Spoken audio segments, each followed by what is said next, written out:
very forthright. Describe who that's ideally suited for. Let them know that, you've made the decision not to be all things to all people. You're a specialist, not a generalist. Hey, this is Duncan MacPherson with Pareto Systems. So undoubtedly, you've embraced video, webinars, podcasts, and other digital formats to communicate with your clients, because the efficiency and the credibility, if done properly, can be incredible.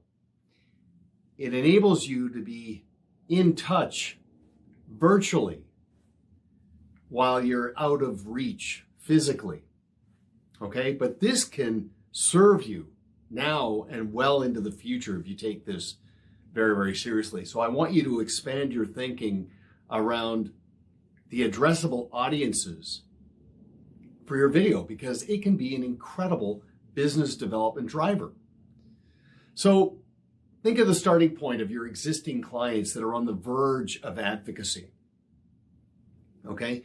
Your most valuable prospects, your MVPs, are the friends and family members of those clients, and they're the clients of your strategic partners and the people you collaborate with in the marketplace. So make sure that you are encouraging them to forward this on to the people they care about. Let them know that your existing clients and other professional relationships are really responding well to your IP and content, and they are forwarding it to the people they know. But here's the thing. It's got to be good, meaningful content, not just a data dump.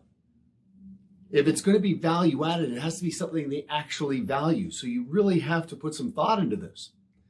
But at the end of the day, what you're trying to activate is the relationship cycle. So think about this. Your advocates will create awareness.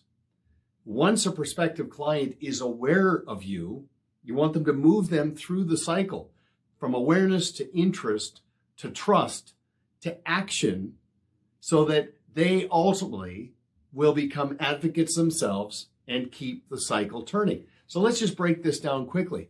Awareness, okay? Your MVPs, you're not trying to go out and convince new people.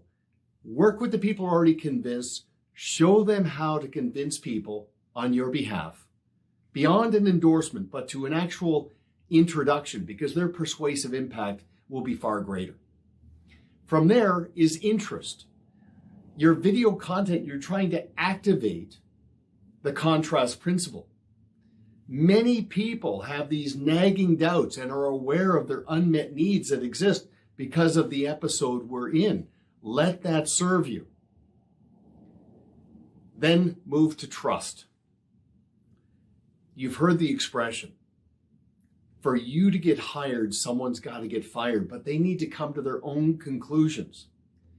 The quality of you as a messenger and the quality of your messaging that they can enjoy sort of from the sidelines without making any real meaningful commitment can help create that trust. And then you move to action. But here's the thing, your calls to action, don't just go through the motions. Don't get into this sort of, if you'd like a second opinion and things like this. Ask them to ask for something. Tell them that you've got an executive summary on a book that you've read recently. Tell them about a white paper that you've written on the history of volatility. Ask them to take advantage of your sounding board process. Let them know that you have a process in place where you will be a sounding board for friends and family members of clients and clients of strategic partners.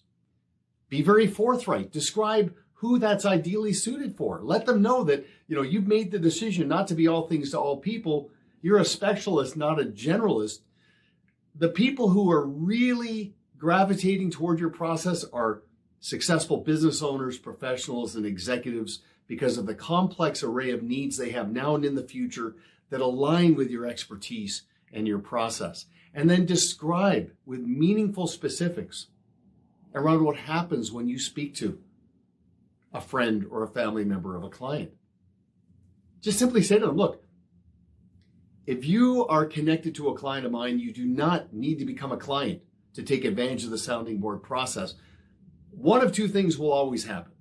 I will either validate for you that what you're doing now is fundamentally sound and just stay on track, or I will reveal a few minor adjustments you might want to consider. And we've seen it happen where minor adjustments can lead to major improvements over time. But either way, it'll be a good use of your time. Brevity, specificity, and proprietary. Keep imprinting how your people have immense credentials and passion for what they do. Your practice creates an impeccable client experience, and your process is panoramic and all-encompassing. It activates clients to becoming advocates. It competitor-proofs clients. It puts a firewall around them to insulate them from any loyalty fatigue or competitive factors. It gets out in front of money in motion, so you're always capturing and being empowered. And again, you're converting clients who endorse you into advocates who actually pick up the phone and introduce people to you.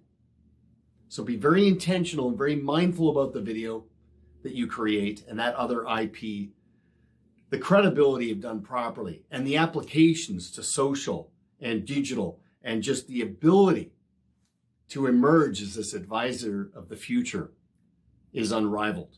Okay, so if you'd like to know more, talk to us. Make sure you're working with Idea Decanter because they are second to none. And if you want any feedback on the video you're creating, I'm looking at stuff all day long, so I'd love to take a look at yours as well. And hopefully we'll see you on LinkedIn if you're not already there. Okay, so thanks for watching. Until next time, make it a great day.